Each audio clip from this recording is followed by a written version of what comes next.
Bon matin, Église Le Portail. C'est vraiment une joie d'être ici ce matin devant vous pour apporter la parole de Dieu. Mais c'est plus qu'une joie, c'est surtout un privilège parce que, peut-être vous ne le savez pas, mais on est dans une église qui a une longue histoire, une église qui est là depuis plus de 40 ans. Et il y a des gens ici, ça fait 20 ans, 30 ans, voire 40 ans que tu sers dans cette église. Il y en a qui étaient présents à la première pelletée de terre lorsque le bâtiment a été construit. Et si de jeunes pasteurs comme moi, comme pasteur Rav, Jimmy, Warren, peuvent aujourd'hui avoir ce privilège d'apporter la parole, c'est parce que d'autres nous ont précédés et ont construit et légué cet héritage sur lequel nous sommes établis aujourd'hui. C'est un privilège de pouvoir faire partie de quelque chose qui est plus grand et qui nous dépasse. Et j'aimerais ce matin prendre une seconde pour que nous puissions applaudir et rendre hommage aux piliers de l'Église, 20, 30, 40 ans, des colonnes de l'Église Le Portail. Et ce matin, on continue dans notre thématique Pléroma. Pour ceux qui nous visitent, Pléroma, c'est le mot-clé de l'Épître aux Colosses, un terme qui veut dire plénitude. Donc, qu'est-ce que Paul essaie de nous dire à travers ce terme, ce mot-clé? C'est que Jésus est la plénitude de Dieu. Et si tu as Jésus dans ta vie, tu as accès pleinement à tout ce que Dieu a pour toi. Est-ce que je peux entendre l'amène à ça? On a vu à travers la thématique le premier message, comment prier le pléroma dans notre vie. Dans le deuxième message, on a vu justement l'hymne christologique, tu sais, ce texte dont le défi était de l'apprendre par cœur. Et dans ce texte, c'est vraiment Paul va mettre le paquet d'une manière poétique pour décrire à quel point Jésus est pleinement Dieu. On a vu dans le troisième message qui répond, là où Paul commence à répondre aux questions que l'Église de Colosse se posait. Donc, si Jésus, oui, est pleinement et tout pleinement ce que j'ai besoin en Dieu, pourquoi alors, dans ma vie, il semble parfois y avoir des manques? Et j'ai l'impression de manquer des choses alors que Jésus devrait me combler. Et la réponse que Paul va donner, c'est un concept que souvent, nous, chrétiens, on prend pour acquis, mais que quand on le réalise comme Paul veut nous le montrer, c'est puissant. Ce que Paul va leur dire, c'est que le grand mystère de Dieu, puissant mystère, c'est que Christ en vous. Ça ne dépend pas des situations et des circonstances extérieures, mais la puissance, elle est en vous, en Christ et son esprit en vous. Et ça, quand tu le réalises et tu ne le prends pas pour acquis, c'est une puissance dans la vie du chrétien. Ensuite, on a poursuivi et on a vu avec Pasteur Gaëtan un excellent message que le pléroma de Jésus est dans notre vie un antidote à la plainte. Et on a vu la semaine passée que le pléroma de Jésus est une réponse à toutes les philosophies vides qui sont proposées dans notre société. On a vu en particulièrement aussi des philosophies vides comme la théologie du matérialisme ou de prospérité. Et que le pléroma de Jésus est une réponse à ces philosophies vides. Et ce matin, ce qu'on va voir, c'est comment que le pléroma de Jésus est en fait et doit être notre nature propre. Et c'est le titre de notre message de ce matin, le pléroma de Jésus, notre nature propre. Qu'est-ce que je veux dire là-dessus? Les plus vieux ici vont s'en souvenir. Vous connaissez les Looney Tunes? Dans les Looney Tunes, il y avait un personnage qui s'appelait, que j'aimais beaucoup lorsque j'étais très jeune, Pépé le Putois. À main levée, il y en a qui s'en souviennent de Pépé le Putois? Qu'est-ce que Pépé le Putois? Pour ceux qui ne savent pas, le putois, c'est une moufette, donc Pépé la moufette. Et chaque épisode était construit sur le même arc narratif. Tu avais toujours un chat noir qui se retrouvait malgré lui peinturé avec 2 traces de peinture blanche. Et là, ensuite, tu avais Pépé le Putois qui passait tout l'épisode à courir après le chat noir parce qu'il tombe en amour, parce qu'il croit que c'est un putois lui aussi. Et on comprend le chat noir de se sauver de Pépé le Putois. Et vous savez, avec aujourd'hui, avec les mouvements comme MeToo, c'est sûr que ça passerait plus une émission avec Pépé le Putois. Mais quand on était jeune, on était naïf, on écoutait ça et on aimait ça. Et Pépé le Putois poursuivait le chat noir. Où je m'en vais avec ça ce matin? Ce que je dis, c'est que c'est pas parce que tu donnes 2 couches de peinture blanche à un chat noir que ça en fait un putois. Qu'est-ce que ça veut dire pour nous? Jésus n'est pas quelque chose, n'est pas simplement un ajout que l'on fait à notre vie. Tu peux te peinturer 1 couche, 2 couches de Jésus, même, j'allais plus loin. Tu pourrais peinturer une infinité de couches de Jésus sur ta vie. Ça ne garantit pas que tu vas expérimenter le pléroma, la plénitude de Jésus dans ta vie. Jésus n'est pas une philosophie de plus dans ta vie. Jésus n'est pas une superstition. Jésus n'est pas une religion qu'on ajoute. Ce n'est pas un porte-bonheur que tu rajoutes en plus sur ton porte-clés. C'est bien plus que ça. Le pléroma de Jésus doit devenir notre essence, notre ADN profond dans la vie du chrétien. Si tu es rapide, tu as compris que dans mon analogie, on n'est pas le chat peinturé, nous sommes le putois. Tu es un putois ce matin. Tu as le droit ce matin de te tourner vers la personne à ta côté de toi et de dire « Tu es un putois ». Par contre, commentaire, si la personne à côté de toi sent pas bon, dis pas tu es un putois. On voudrait pas créer de malaise ce matin dans l'Église de Jésus, hein?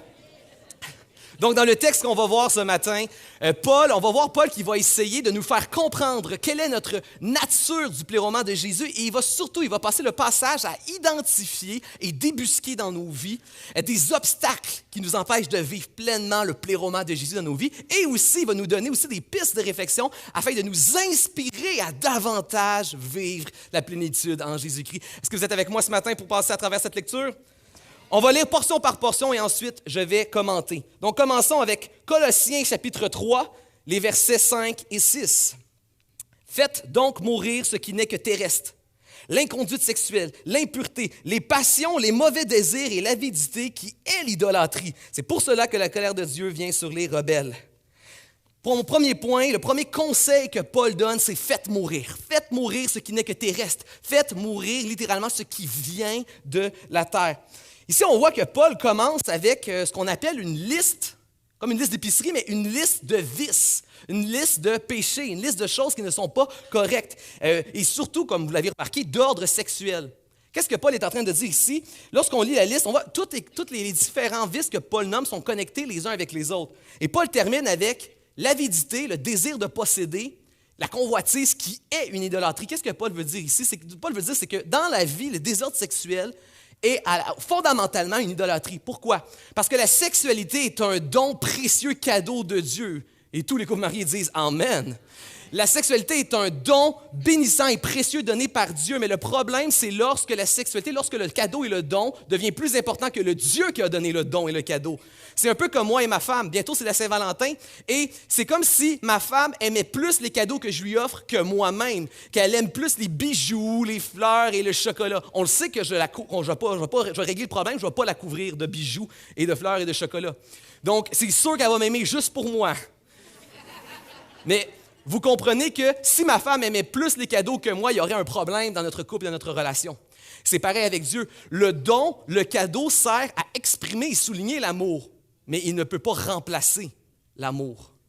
Et c'est pour ça que Paul va dire que ultimement, le péché de désordre sexuel est une idolâtrie. Et regardez aussi comment chaque terme est relié avec l'autre terme. Ça commence avec une convoitise qui devient finalement une pensée impure, qui devient finalement une passion incontrôlée qui se termine en acte d'impureté sexuelle. Pourquoi Paul parle de ça? Pourquoi Paul commence cette section-là en parlant de péché sexuel? Et je suis conscient qu'il y a des gens, tu visites, c'est la première fois que tu viens peut-être dans une église ou quelques fois que tu viens, et là, on ouvre la Bible sur une lettre qui a été écrite il y a 2000 ans par un penseur qui s'appelait Paul, et bang, là, on commence en nommant une liste de ce qui semble être des péchés sexuels. Si vous êtes d'accord et honnête, ça fait vieux jeu un peu. Qu'est-ce que Paul est en train d'essayer de faire ici? Ce qu'il faut comprendre, c'est que aujourd'hui, les termes utilisés semblent faire vieux jeu, mais à l'époque, Paul est complètement au goût du jour. Et je vous donne un exemple. En fait, moi, l'été passé, je me suis retrouvé à l'hôpital. Je me suis retrouvé à l'hôpital. C'était ma première journée de mes congés d'été, ma toute première journée, et je me blesse dans un parc aquatique. Et je me ramasse à l'hôpital à Québec. Ça commence bien les vacances. Et je suis à l'hôpital. Et vous savez, je rebondis sur ce que Gaëtan a dit. Il y a 2 messages. Peut-être qu'à Québec, ils n'ont pas d'équipe de hockey. Par exemple, ils ont des sacrés bons hôpitaux, je vais vous dire. T'es traité aux petits oignons, rien à dire, c'est excellent. Et là, par contre, j'ai trouvé quand même une petite bébite qui ne fonctionne pas là-bas, c'est le budget des updates, des mises à jour dans les magazines d'attente. Parce que quand tu prends un magazine puis que tu l'ouvres puis que ça dit Steffi Choc au top des palmarès francophones, tu te dis que ça fait longtemps qu'ils n'ont pas injecté du budget dans les magazines. Si on faisait ce matin l'exercice de prendre les termes que Paul utilise pour parler du problème sexuel dans l'Église de Colosse et qu'on le mettait au goût du jour, on se rendrait compte que Paul est extrêmement actuel. Parce que les commentateurs s'accordent à dire que ce que Paul est en train de pointer, Paul n'est pas un vieux bougon qui essaie juste d'enlever le plaisir des gens, pas du tout. Les commentateurs sont d'accord pour dire qu'il est reconnu que la ville de Colosse avait de si gros problèmes culturels par rapport à la sexualité que tout le monde, chrétien et non chrétien, réalisait que la société allait trop loin. Que la sexualisation, la culture ambiante allait trop loin. Et Paul n'est pas le seul. Tous les philosophes et maîtres à penser du temps contemporain de Paul ont écrit, comme Paul, des recommandations de comment guérir les maux de la société. Si on mettait Paul au goût du jour, qu'est-ce que Paul dirait de notre société? Il disait qu'on vit un problème d'hypersexualisation, d'hyperconsommation. On utilise la sexualité comme une consommation et d'hyper-individualisme, tout pour se satisfaire soi-même.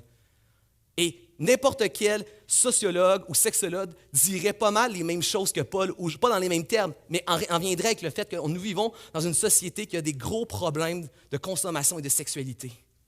Et Paul arriverait à les mêmes. Et à l'époque de Paul, beaucoup, comme je disais, écrivaient pour donner des pistes de réflexion de comment s'en sortir. Chaque philosophe avait sa petite recette de comment on pourrait peut-être guérir la société. Mais ce que Paul propose était complètement, radicalement opposé à tout ce qui était proposé à l'époque. Paul ne veut pas régler le comportement, Paul veut aller à la source, le problème fondamental de qu'est-ce qui provoque ces problèmes dans la société. Et ce que Paul a proposé il y a 2000 ans est encore actuel aujourd'hui et est différent de tout ce que n'importe quel sociologue ou sexologue écrit pour essayer de régler ces problèmes-là. Ce que Paul propose est radicalement différent. Et on a besoin de ce que Paul propose. Et ce que Paul ultimement fait, c'est que Paul veut démontrer clairement qu'aucune philosophie vide ne peut venir régler ces maux de la société dont les chrétiens aussi sont affectés. Nous sommes affectés par ces maux de la société. Et c'est très important. Paul veut parler de la sexualité parce que la sexualité, sans faire un jeu de mots, c'est vraiment un enjeu qui est très chaud parce qu'il touche tous les domaines de notre vie. La sexualité touche notre rapport, notre relation avec nous-mêmes. C'est même très souvent un problème identitaire. La sexualité touche nos relations avec les autres. Comment on va traiter les autres, comment on va regarder les autres, comment on va penser aux autres, comment on va agir, se comporter avec les autres. Et ça traite finalement aussi, comme on l'a vu avec Paul, notre relation avec Dieu. Donc, la sexualité, c'est un point tournant qui touche toutes nos relations, avec nous-mêmes, avec les autres et avec Dieu. Et c'est un problème qui montre que la société est souffrante. Elle l'était à l'époque de Paul et elle est avec nous aujourd'hui. Et Paul veut proposer une bonne nouvelle pour régler le problème, qui est différent de tout ce qui a été dit. Et c'est quoi le conseil que Paul donne? Faites mourir ce qui n'est que de la terre. Faites mourir ce qui est terrestre et ce qui vient de la terre. Et là, tu dis, wow, c'est radical, faites mourir ce qui vient de la terre. Qu'est-ce que Paul veut dire? C'est un peu comme ces pommes pourries. Si je te dis que je t'invite à venir chez nous, puis on va se faire une belle salade de fruits là, avec du chocolat, trempette au chocolat et tout ça, puis je te dis que c'est ça les pommes que je te sers, des pommes qui sont juteuses, qui sont moisies, qui ont des asticots dedans, qui sont noires et rongées par la corruption et la pourriture, est-ce que tu viens manger avec appétit chez nous ma salade de fruits? Mais non. Puis si c'est le cas, lève pas la main, ça serait juste bizarre. On ne veut pas manger des pommes pourries. La seule chose à faire avec des pommes qui sont corrompues comme ça par la moisissure, il y a une seule chose qu'on peut faire. Les mettre en terre, les laisser mourir à la terre pour qu'ils puissent redonner naissance à un nouveau palmier de nouvelles pommes pleines de vie, de vigueur. La seule chose à faire avec ces pommes-là, les mettre en terre pour une renaissance. Et vous savez, tu auras beau parcourir toutes les idéologies, toutes les philosophies, tous les concepts, toutes les religions, il n'y a aucune religion ou concept philosophique qui va t'apporter la bonne nouvelle d'une nouvelle naissance, un nouveau départ. Seul Jésus, tu n'as pas besoin, nous n'avons pas besoin d'une méthode pour s'améliorer, de moyens de changer notre comportement. Tu n'as pas moyen de plus de temps pour évaluer. Tu viens ici, peut-être que tu évalues le christianisme, tu évalues le message de Jésus, puis il y en a peut-être une autre religion, une autre philosophie. Est-ce que ça se compare? Tu n'as pas besoin de plus de temps pour réfléchir. Tu n'as pas besoin de plus de temps pour faire le ménage dans ta vie. Combien de fois j'entends « Oh, moi, je prends juste un recul sur l'Église, je sais que ma vie n'est pas en règle ou en ordre, je vais faire un peu le ménage, je vais revenir. » Ta vie ne pourra jamais être assez, tu ne pourras jamais assez faire le ménage dans ta vie pour que tu sois digne de recevoir le Seigneur Jésus-Christ. C'est une grâce. Jésus va dire, venez à moi. Nous devons simplement venir à lui. Aucun concept, aucune philosophie ne peut changer, ne peut nous améliorer. Nous avons besoin de réaliser que nous avons besoin de mourir dans notre péché et de renaître en Jésus-Christ. La seule bonne nouvelle qui a la prétention de dire qu'elle t'offre une nouvelle vie, c'est Jésus. Jésus va dire, je suis la vie et la résurrection. L'évangile de Jean commence en disant, nous avons reçu en Jésus le pouvoir de devenir enfants de Dieu. Jésus va dire à Nicodème qu'il est venu, il sera élevé à la croix et il donnera la nouvelle naissance, celle qui est de l'Esprit, celle qui est d'en haut, cette nouvelle naissance, cette nouvelle société en Jésus. La Bible va dire même dans l'Ancien Testament, en prophétisant l'œuvre de Jésus, qu'il enlèvera notre cœur de pierre et le remplacera par un cœur nouveau de chair en relation d'amour avec notre Père. Et la Bible va dire aussi, toute chose ancienne est passée en Jésus, toutes choses sont maintenant devenues nouvelles. Seule la bonne nouvelle de Jésus-Christ te promet et t'offre une nouvelle vie. Ça, c'est la bonne nouvelle de Jésus-Christ.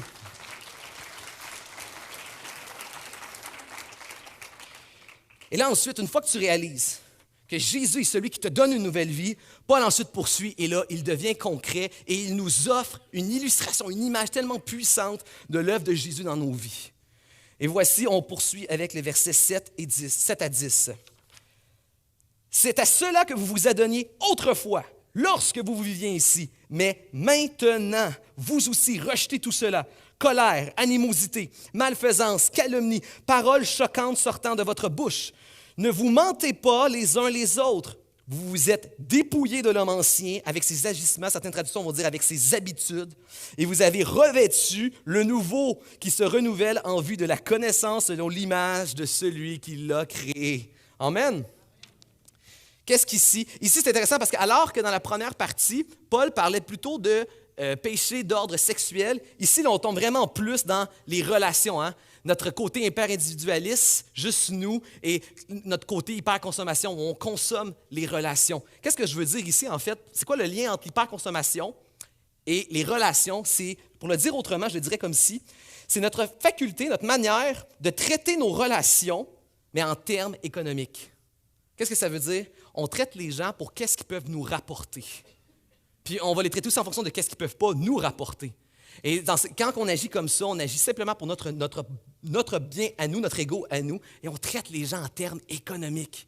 Alors que ce n'est pas comme ça qu'on est censé les traiter. Et c'est intéressant parce que l'impératif que Paul va donner à la fin de sa liste, il va tout résumer le problème des relations avec celui « ne vous mentez pas les uns les autres ». Pourquoi Paul termine sa liste en nommant spécifiquement le mensonge? C'est parce qu'on ne s'en rend pas compte toujours dans nos vies, mais le mensonge, même le plus petit mensonge dans nos vies, c'est probablement l'endroit le plus petit, le plus insinueux où on manipule et on prend avantage sur les gens. La mensonge, ultimement, c'est quoi? C'est de jouer avec la vérité ou d'omettre la vérité pour en tirer un profit, un avantage. Dans tous les mensonges qu'on fait, les petits comme les grands. Il y a plusieurs raisons pour lesquelles on ment. On peut mentir simplement par paresse, parce qu'on ne fait pas l'effort d'aller chercher l'information complète lorsqu'on donne quelque chose, on parle trop vite et on ment.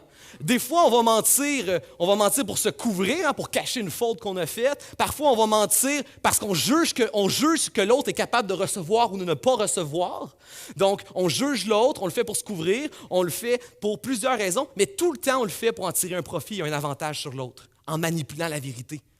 Puis, on ment tout, et je m'inclus là-dedans. Puis, regardez-moi pas avec vos yeux qui jugent. Combien de fois c'est arrivé dans votre vie que vous étiez au téléphone et qu'on vous dit « Hey, est-ce que tu arrives bientôt? » Tu dis « Oui, oui, oui, là, j'embarque sur le pont. » Mais dans le fond, tu es en train de déblayer ton char dans ton entrée. Jugez-moi pas, on l'a tous fait ici. On utilise le mensonge pour se couvrir et en tirer un profit, un avantage. C'est la plus petite forme de manipulation où on traite les gens de manière consumériste. On consomme les relations en termes économiques. Et Paul veut mettre l'accent là-dessus. Pourquoi? Ça ne semble pas être le plus gros des péchés, des fois, des petits mensonges. Bien, par exemple, c'est probablement, en termes de relations, le péché le plus présent dans nos vies. Celui qui est le plus répandu, qui nous affecte tous. Et c'est pour ça qu'il pointe. Et ce qui est intéressant, mais le plus intéressant dans ce que Paul va dire, c'est oui, il veut mettre l'accent sur le fait qu'on a vraiment des problèmes au niveau de nos relations les uns avec les autres. Mais Paul va amener, par exemple, une bonne nouvelle ici, encore une fois. Si tu es un peu wise, si un peu intelligent, entre guillemets, en bon grec, peut-être si tu es un professeur de français, tu as remarqué qu'il y avait quelque chose qui clochait dans la chronologie, la temporalité du texte. Paul va dire, c'est ainsi que vous agissiez autrefois lorsque ces péchés faisaient partie de votre vie, lorsque vous viviez ici, mais maintenant, dépouillez-vous de cela. Oh, Paul est comme, on dirait qu'il est un peu confus. C'était votre manière d'agir avant. C'est plus vous maintenant, mais arrêtez de commettre ça. Bien, comment ça, je continue à commettre des telles choses si ça ne fait plus partie de ma vie? Et voici ce que Paul veut dire. Voici la grande vérité. Ça me fait penser à un événement qui est arrivé au staff pastoral. On avait pasteur Sylvain et pasteur André qui s'occupent des relations d'aide, les soins pastoraux.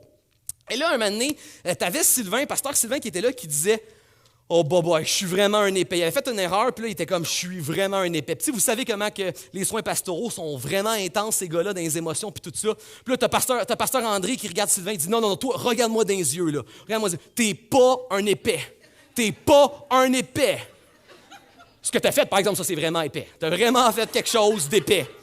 Mais t'es pas un épais. C'est la même chose que Paul est en train de nous dire.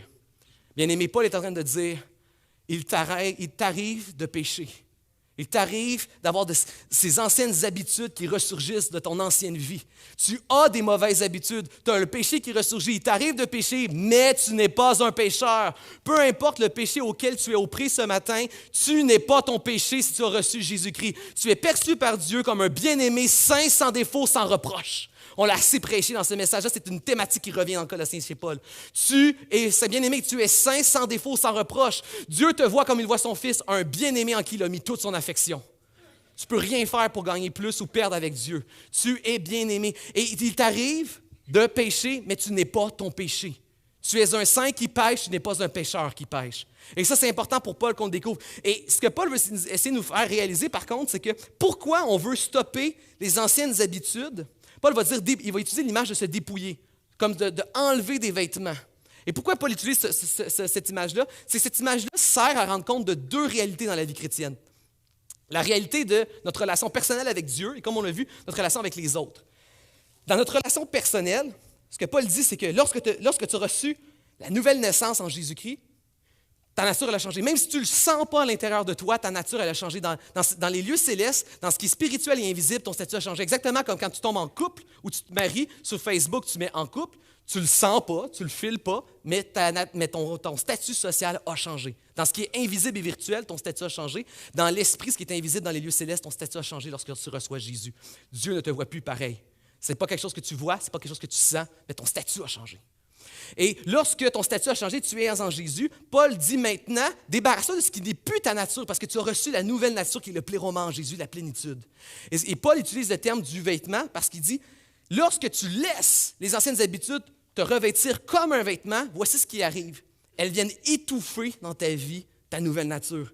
Et elles t'empêchent d'expérimenter cette nouvelle nature que Jésus a pour toi. Donc, dépouille-toi de ce qui étouffe ta capacité de vivre le pléroma de Dieu.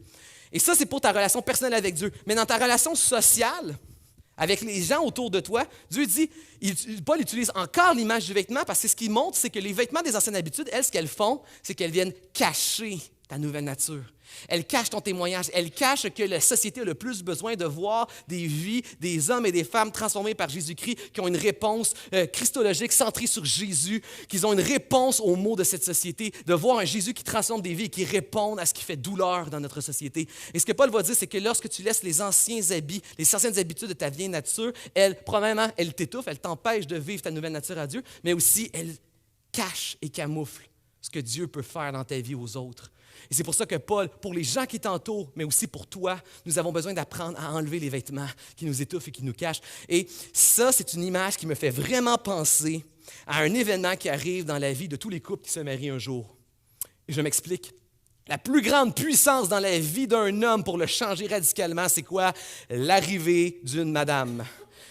Les femmes, vous avez une puissance exceptionnelle pour changer un homme. Hein? Quand tu es marié ou quand tu es en couple, tu as toujours les habitudes de l'homme célibataire qui veulent revenir, mais la femme est toujours là à veiller aux aguets pour les repousser et les chasser. C'est pareil dans notre marche. Et je vous pose la question, c'est quoi la première chose qu'une femme change quand elle arrive dans la vie d'un gars? Les vêtements. On a des femmes d'expérience ici. Ce matin, je vais m'humilier, je vais vous montrer à quoi je ressemblais avant de rencontrer ma femme. Là, je le sais, il y a plein de mamans et de papas qui se disent « Oh, le pasteur jeunesse était vagabond. » Faites-moi grâce, j'étais jeune, insouciant, il n'y avait pas de femme dans ma vie. Et vous savez, oui, effectivement, j'avais des dreadlocks qui m'arrivaient jusqu'ici. Je me souviendrai toujours lorsque j'ai fait couper mes dreads pour ma femme. Elle était même pas mon amie, elle n'était même pas ma copine. Elle avait juste dit dans un couloir « Hey, ça serait beau si on te rasait les cheveux. » Et parce que j'étais rendu à l'âge, je me disais « Il faut que je me marie. » C'était mon premier step.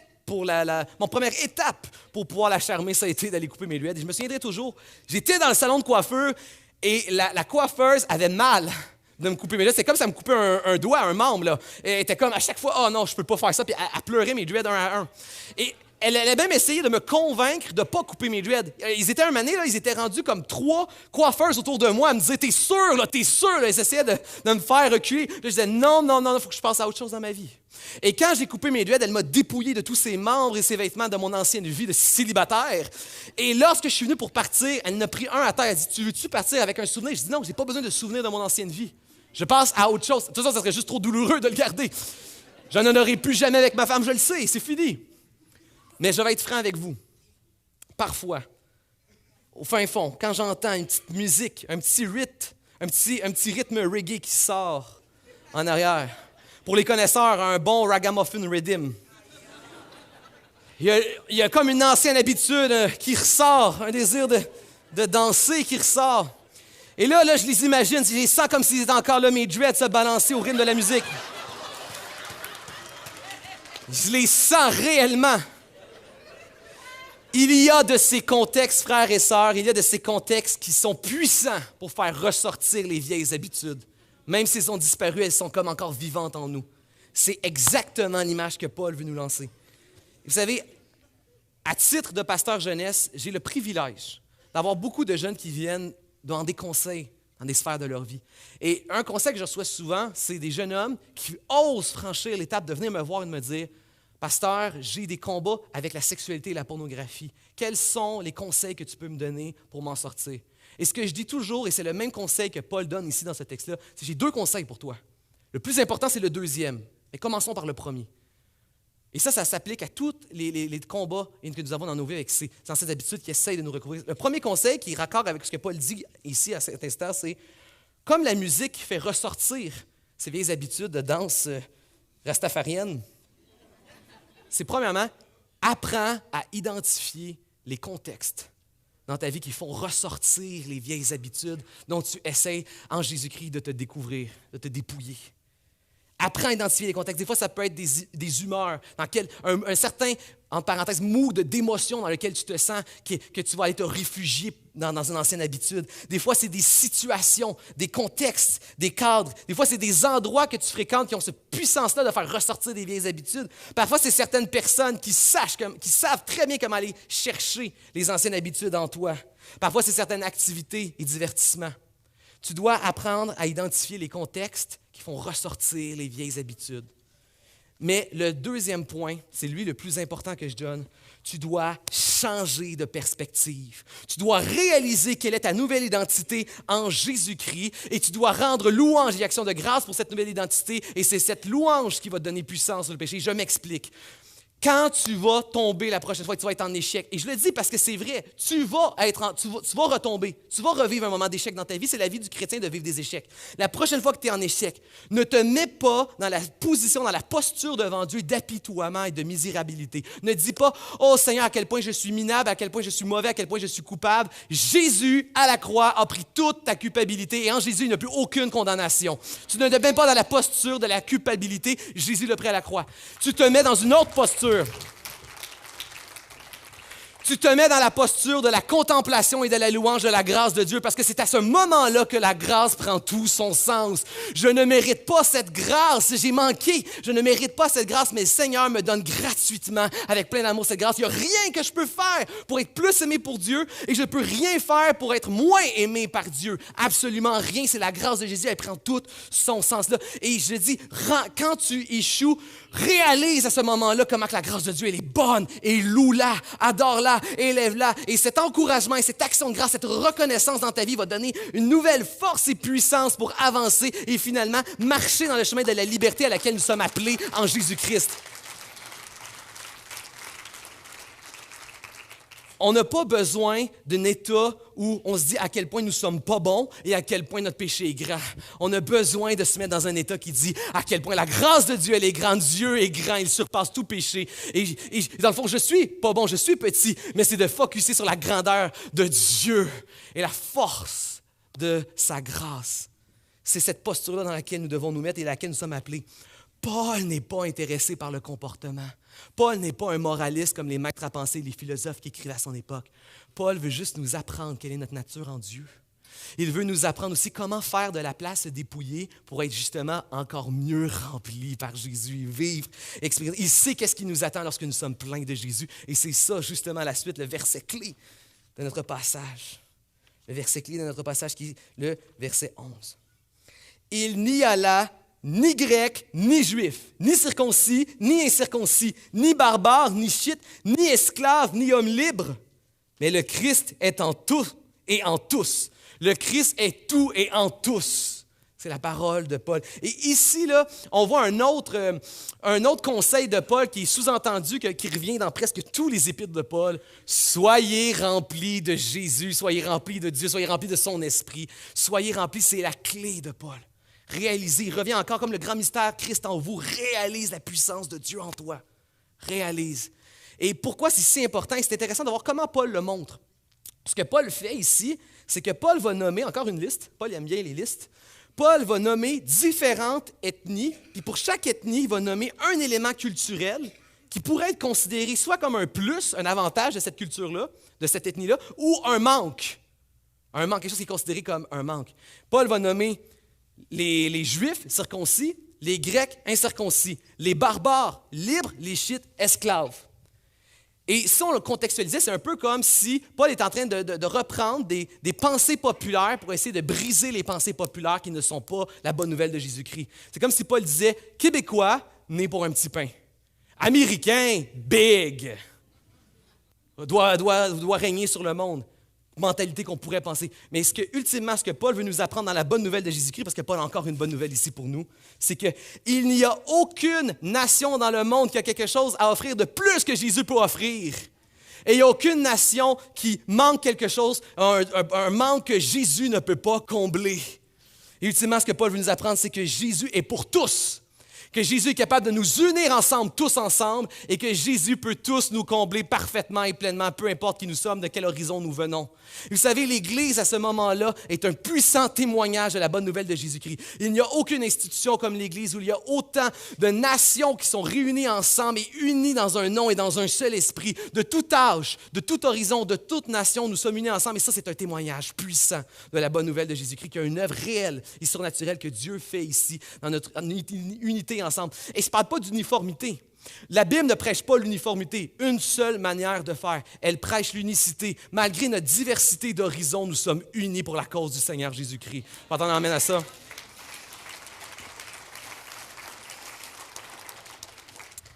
Mais c'est quoi le véritable problème alors? Si Christ, peu importe qui nous sommes, peut nous remplir, nous unir et combler nos besoins, pourquoi on semble ne pas le vivre, même dans l'Église, et que les maux de la société semblent même nous affecter, nous aussi? Voici. Et ça a été résumé par un commentateur théologien qui s'appelle Ben Joel, qui va dire « Le monde connaît le Christ, mais il connaît très mal les chrétiens. Mais le véritable problème, c'est que les chrétiens ne se connaissent pas bien eux-mêmes. » Ça, c'est pas amen, ça, c'est ouch. Les chrétiens ne se connaissent pas eux-mêmes, et c'est ça le vrai problème. Qu'est-ce que Paul et Ben Joel veulent dire ici? C'est que le monde connaît le Christ. En général, plus ou moins, les gens connaissent Jésus-Christ. Mais lorsqu'on regarde comment la société dépeint les chrétiens, on se rend compte que le monde connaît très mal qui sont vraiment les chrétiens. Et on a juste à regarder les médias ces derniers temps pour voir que ce que les gens retiennent des chrétiens, c'est plus théologie matérialiste et de prospérité, mais ils ne retiennent pas la véritable bonne nouvelle de Jésus-Christ. Et on voit que les gens ont une mauvaise représentation des chrétiens. Et c'est quoi le vrai problème? Le vrai problème, ce n'est pas les gens. Le vrai problème, c'est nous, les chrétiens. Parce qu'on ne se connaît pas bien nous-mêmes, on ne connaît pas notre réelle identité en Jésus.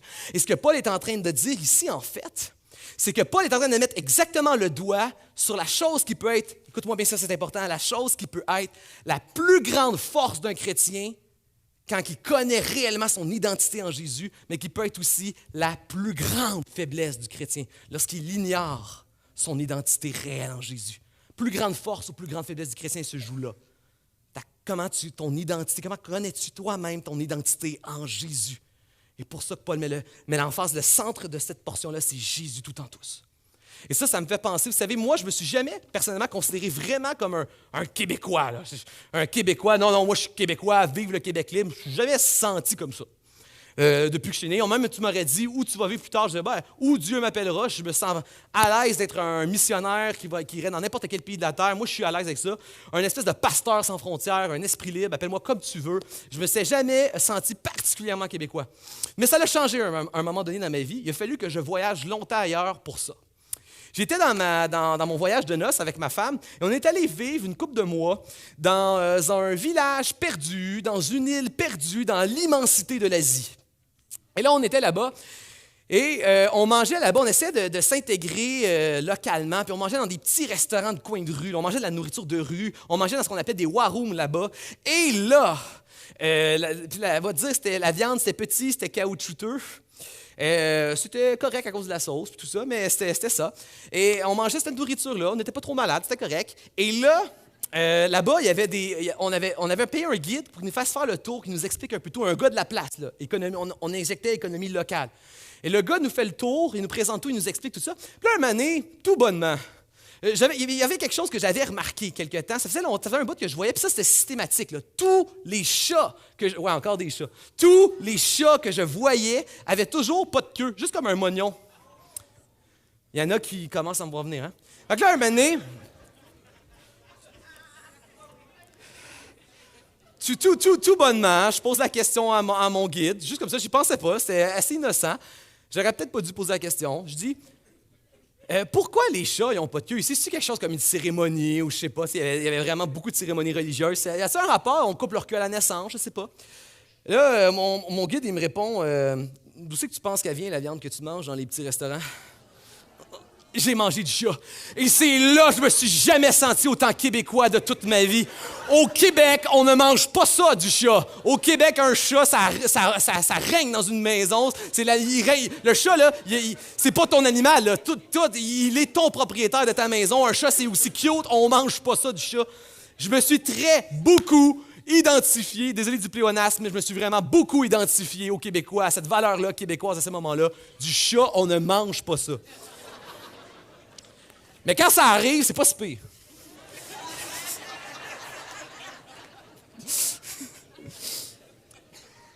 C'est quoi la vérité spirituelle pour nous là-dedans? C'est que mieux tu connais ton identité en Jésus, mieux tu sais te positionner dans tout ce que le monde a à t'offrir. Tu as besoin de connaître ta position et ton identité à Jésus pour être capable de prendre position et de accepter, rejeter ou racheter, échanger, modifier des choses de la société. Mais tu ne peux seulement qu'en te confrontant et en te confrontant avec des chrétiens, avec l'Église, avec la maison et la famille de Dieu. Tu as besoin d'une vision biblique et christocentrique, centrée sur Jésus, de la vérité et de la vie pour être capable de te positionner et de vivre. Nous avons besoin d'être en contact avec sa parole et avec l'Église. Qu'est-ce que ça veut dire spécifiquement pour toi? Et déjà, je le sais. J'espère que par l'Esprit, il y a certains Dieu te parle dans ton cœur. Il y a des gens ici, tu es appelé à franchir une nouvelle étape dans ta vie. Des gens ici, ça fait longtemps que tu flirtes avec l'Église. Tu viens pas, tu es en indécision. Mais Dieu t'appelle à prendre une décision. Dieu t'appelle à ne plus voir l'Église comme un lieu que je viens fréquenter, mais que tu commences à voir l'Église comme une famille. Tu es appelé à t'engager, à devenir membre et même être actif, à devenir utile dans la famille. Tout le monde lève les manches et met la main à la pâte dans une famille. Tu as besoin de voir, certains, tu as besoin de voir l'Église comme ta prochaine étape, t'engager, devenir membre, servir, deviens utile dans ta famille à toi. Il y en a d'autres ici, toi, tu es appelé à une autre étape par Dieu ce matin. Vous savez, une des façons que Paul, dans l'Épître aux Colosses, va décrire son propre ministère, c'est-à-dire que moi, mon ministère, ce que Paul va dire, je paraphrase, c'est de prendre tout homme et toute femme et de les rendre matures en Jésus-Christ. Puis il y a des gens ici sur le chemin de la maturité spirituelle. Tu es appelé à passer toi aussi à une prochaine étape qui est celle de commencer à fréquenter beaucoup plus de chrétiens dans ta vie de tous les jours, pour développer cette vision de Dieu, cette vision christocentrique, cette vision biblique de la vie. Et pourquoi on a besoin de faire ça? C'est que on est beaucoup plus, dans une semaine, on est beaucoup plus exposé aux réalités du monde qui est contre Dieu que des réalités de Dieu et de nos frères et nos sœurs chrétiens. Et c'est pour ça que l'Église offre la possibilité d'avoir des petits groupes. Juste un petit rassemblement, dans l'informel, on est en relation les uns avec les autres, on mange, on partage, on prie, on vit cette relation. On a besoin d'un moment de plus, on n'en aura jamais pas assez, un moment de plus ensemble pour baigner, mariner dans la présence de Dieu avec des frères et des sœurs chrétiens. C'est pour ça qu'on offre les petits groupes à l'Église. Et il y a des gens ici, vraiment, Dieu, j'espère, te met à cœur, après la réunion, d'aller au kiosque disciple à l'arrière, de prendre un de ces cartons sur lesquels les petits groupes sont affichés, d'analyser, de voir s'il y en a un qui est proche de chez toi et peut-être de commencer à fréquenter un nouveau petit groupe. C'est quelque chose que peut-être que tu es appelé pour passer à une nouvelle étape de ta maturité. Je crois qu'il y a une traque quelque part qui vient d'être partie, mes frères et sœurs. On est en train de recevoir un appel divin.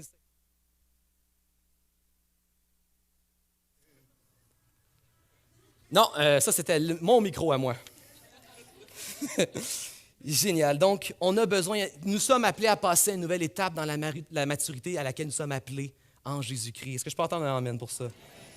Et là ensuite, Paul va poursuivre. Paul va poursuivre avec Lorsque nous sommes en accord avec notre nouvelle nature en Jésus-Christ, il y a des effets qui découlent ensuite dans notre vie.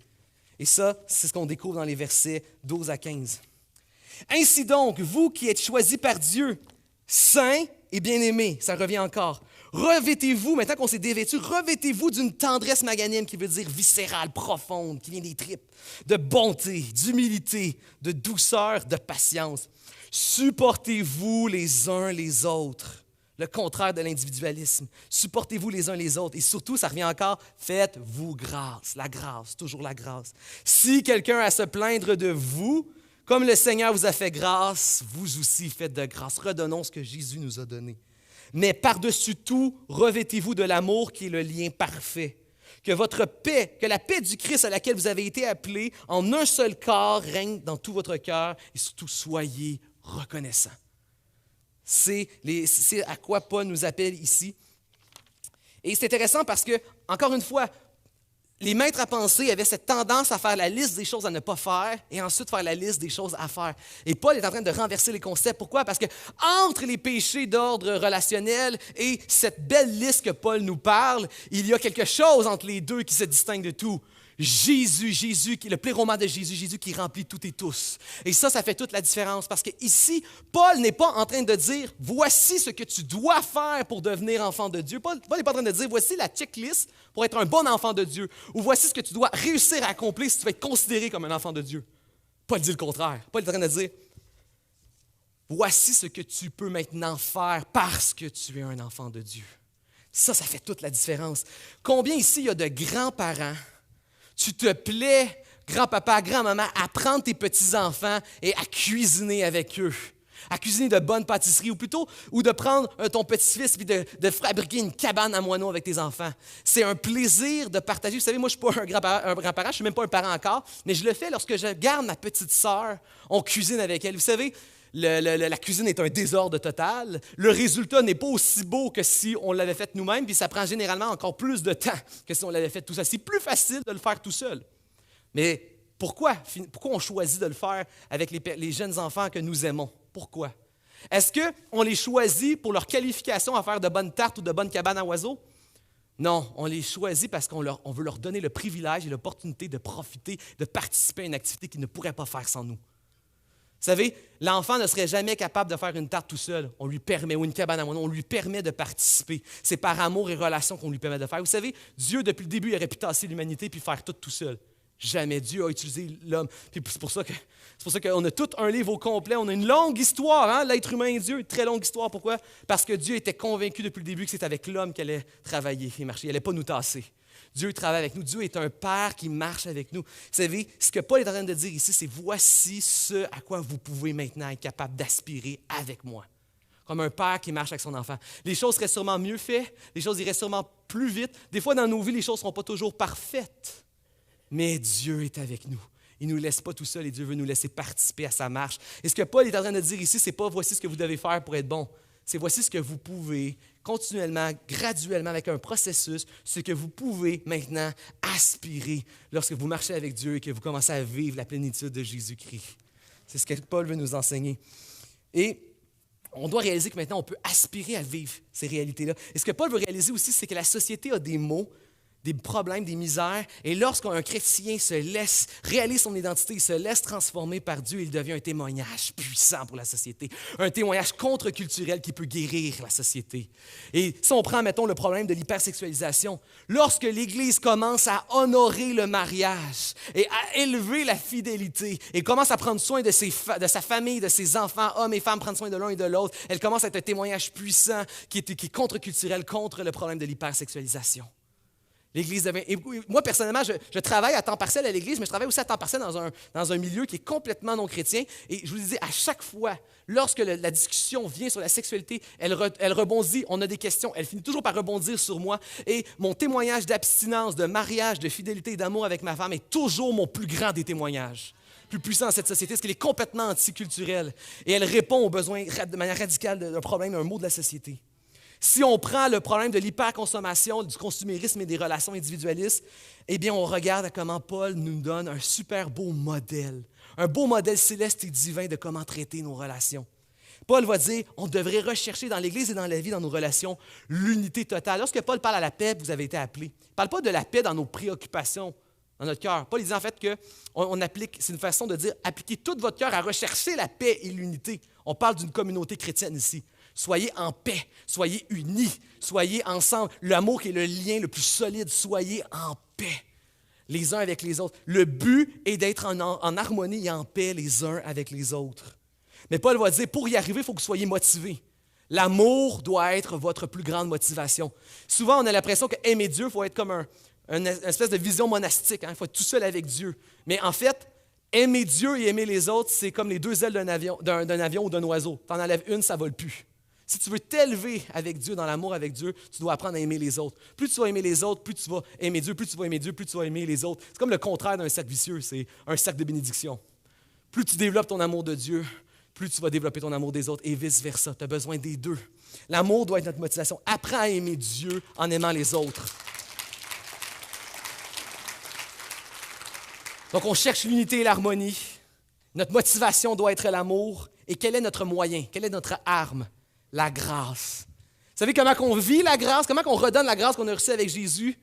Les moments là, où on ressemble le plus à Jésus dans notre vie, vous savez, c'est quand? Quand on apprend à accepter l'injustice.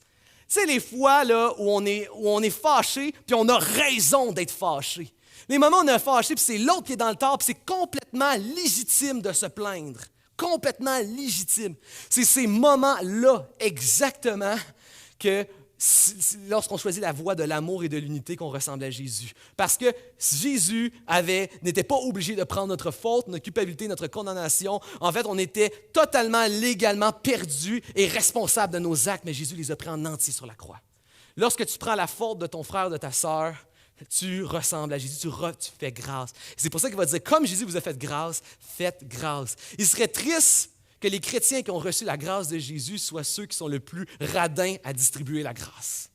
Donc, quelle est notre arme? La grâce. On vise l'amour, on vise l'harmonie et la paix. On est motivé par l'amour. Notre moyen, c'est la grâce. Et la posture, c'est celle de la reconnaissance et de l'action de grâce. Soyez reconnaissants. Pourquoi la reconnaissance, elle revient? Parce que la reconnaissance, c'est la réponse naturelle à l'immensité de la grâce de Dieu dans nos vies. C'est la réponse. Et c'est important parce que c'est la grâce, c'est la reconnaissance à la grâce de Dieu qui va nous donner toute l'énergie nécessaire, la puissance pour persévérer toute notre vie. C'est à la mesure de ta reconnaissance envers Dieu que va dépendre ta persévérance. C'est à la mesure de la reconnaissance que dépend ta persévérance. Lorsqu'on compte les bienfaits de Dieu, qu'on les met devant nous, qu'on en voit comment le nombre est grand, on en est encouragé, on est renouvelé dans nos forces par Dieu pour continuer la marche chrétienne. On ne pourra pas être persévérant jusqu'à la fin si on ne développe pas une attitude de reconnaissance et de contemplation de l'immensité de la grâce de Dieu en Jésus-Christ dans nos vies.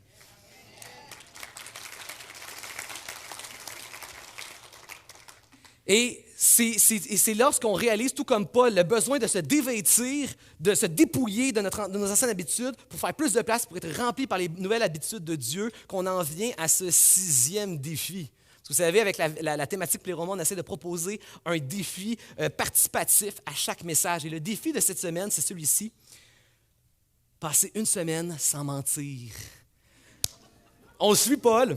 Pourquoi? Parce que, premièrement, si on veut apprendre à être revêtu et vivre et expérimenter le pléroma, comme Paul dit, commençons par se dévêtir de ce qui étouffe le pléroma. Et comme on l'a vu, pourquoi le mensonge? Parce que le mensonge est peut-être le plus petit des actions qu'on fait qui fait du mal à nos relations, mais c'est celui qui est le plus répandu. Exactement comme le défi de la plainte et du trombone, commençons une semaine en essayant d'être complètement conscients de toutes les paroles de manipulation qui pourraient sortir de notre bouche dans notre entourage. Est-ce que ça fait du sens ce que je dis ce matin? Oui. Donc, c'est un défi accepté. Challenge accepted comme en bon grec. Oui, parce qu'on est dans le Nouveau Testament, fait que là, on est en grec, on n'est pas en hébreu ce matin. Donc, ensuite, ce qui va découler ensuite, Paul, comme on l'a vu, c'est une marche continuelle. Dieu nous apprend à nous dépouiller, à nous revêtir. C'est graduel, c'est continuel. Et Paul veut nous donner une dernière clé, une dernière méthode, un dernier moyen pour pouvoir y arriver. Ce que Paul va nous dire, c'est au verset 16, que la parole du Christ habite en vous avec toute sa richesse. Instruisez-vous et avertissez-vous en toute sagesse par des cantiques, des hymnes, des chants spirituels. Dans la grâce, chantez à Dieu de tout votre cœur. Le principe ici que Paul nous donne, on peut le traduire, c'est « instruisez-vous », mais j'aime bien, on peut le traduire par l'expression de « entretenez-vous ». Entretenez-vous dans la richesse de la parole de Dieu et dans la louange. Entretenez-vous. J'aime bien ça parce que c'est un terme qui établit un lien entre la santé physique et la santé spirituelle. Et c'est important de le comprendre que souvent, la santé spirituelle, elle est comme la santé physique. On doit la travailler et l'entretenir. On doit la travailler et l'entretenir. Vous savez, moi, quand j'étais un jeune adolescent, je voulais avoir, comme beaucoup d'adolescents, le body de Arnold Schwarzenegger. Pas Arnold Schwarzenegger, le gouverneur, là. Arnold Schwarzenegger, quand il faisait des films d'action, puis qui était jeune, puis qui était musclé. Et là, qu'est-ce que tu fais quand tu es jeune? Tu vas sur Internet, tu vas sur les forums, tu regardes qu'est-ce qu'il mangeait le matin quand il se levait, quel type d'entraînement il faisait pour avoir des gros bras comme il y a dans ses films. Tu veux suivre toutes ces disciplines. Et comprends bien cette réalité-là. Il n'y a jamais de discipline sans discipline. Et de la même manière que je voulais ressembler à mon maître de culture, de culturisme, Arnold Schwarzenegger, nous devrions avoir ce désir en nous qui veut ressembler à notre grand maître Jésus. Si tu aspires aux réalités de la nouvelle société en Jésus-Christ, qui est la tête de cette nouvelle société, tu devrais aspirer à suivre les disciplines spirituelles de Jésus. Qu'est-ce que ça veut dire pour nous, bien-aimés? Tu as besoin de t'abonner au gym spirituel de Jésus-Christ. Et c'est intéressant aussi comment que Paul va nommer la chose. Vous savez, encore une fois, les mots que Paul choisit sont bien réfléchis. Paul va dire « entretenez-vous dans des cantiques, dans des hymnes et des chants spirituels ». Quelle est la différence? Cantique est la traduction en grec pour les psaumes de l'Ancien Testament. Fait que Paul dit « commence avec ce qui est dans la Bible ». Les hymnes, c'est quoi? Les hymnes, c'est les chants chrétiens qui étaient chantés à l'époque de Paul. Donc, les premiers chants de louange chrétiens dans l'Église, le premier groupe impact de l'histoire de l'Église. Et ensuite, les chants spirituels, c'est quoi les chants spirituels? C'est nos propres paroles à nous spontanées, notre propre louange, notre propre prière à Dieu. Et Paul ici nous enseigne une vérité profonde qui est celle-ci. La louange doit prendre pour point de départ la parole, puis passer par des chants et des musiques contemporaines, mais elle doit tout ou tard nous être appropriée. On doit se l'approprier. Et on doit passer, oui, notre temps, notre gym spirituel de comprendre, d'être attaché à la parole de Dieu, aux psaumes, aux écrits de la Bible qui nous révèlent la bonne nouvelle de Jésus-Christ, elle doit aussi passer par un encouragement extérieur, un cadre qui est celui de la louange, qui est la musique. Vous savez, achetez-vous un CD de musique que vous aimez, qui vous élève. Il y en a tellement des bons CD de musique. Trouve celui qui te met vraiment dans un bon contexte de louange et d'adoration. Mais tout ou tard, nous devons passer de la louange dictée, le karaoké, à une louange appropriée qui est personnelle. Parce qu'aucune parole, aucun mot ne pourra mettre exactement le doigt sur ta situation spécifique à toi.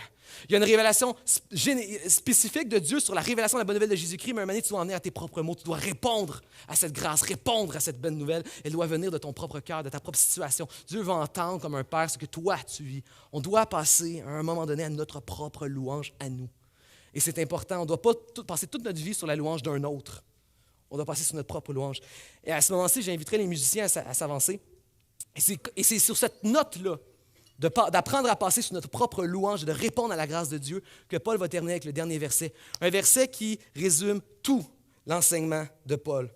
« Quoi que vous fassiez en parole ou en œuvre, faites tout au nom du Seigneur Jésus en rendant grâce par lui à Dieu le Père. » Tout ce que vous faites, faites-le au nom de Jésus-Christ en rendant grâce. Ici, là, ce qu'on a, c'est ce qu'on appelle une maxime, un proverbe. Les maîtres à penser avaient cette tendance-là de chercher comment résumer tout leur enseignement en une phrase punchée. Et vous savez, ça a toujours une force de motivation exceptionnelle, un proverbe ou une maxime. C'est puissant pour motiver les gens. Imaginez à travers le temps le nombre d'armées qui couraient à la guerre en criant et en scandant leur maxime. Au nom du roi, puis prêts à mourir et à perdre la vie pour leurs idéaux. Est-ce que vous réalisez que dans ce proverbe-là, il y a plus qu'une belle philosophie, plus qu'un bel idéal? Désolé du pléonasme, mais dans cette maxime-là, il y a une réelle vérité puissante et spirituelle pour nos vies.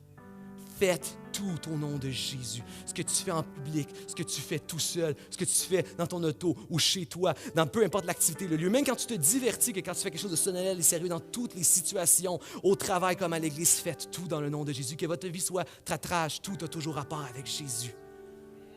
Et faites-le dans la reconnaissance et l'action de grâce. Parce que c'est ça qui va vous donner la mesure de votre persévérance dans votre vie. Votre reconnaissance et votre action de grâce.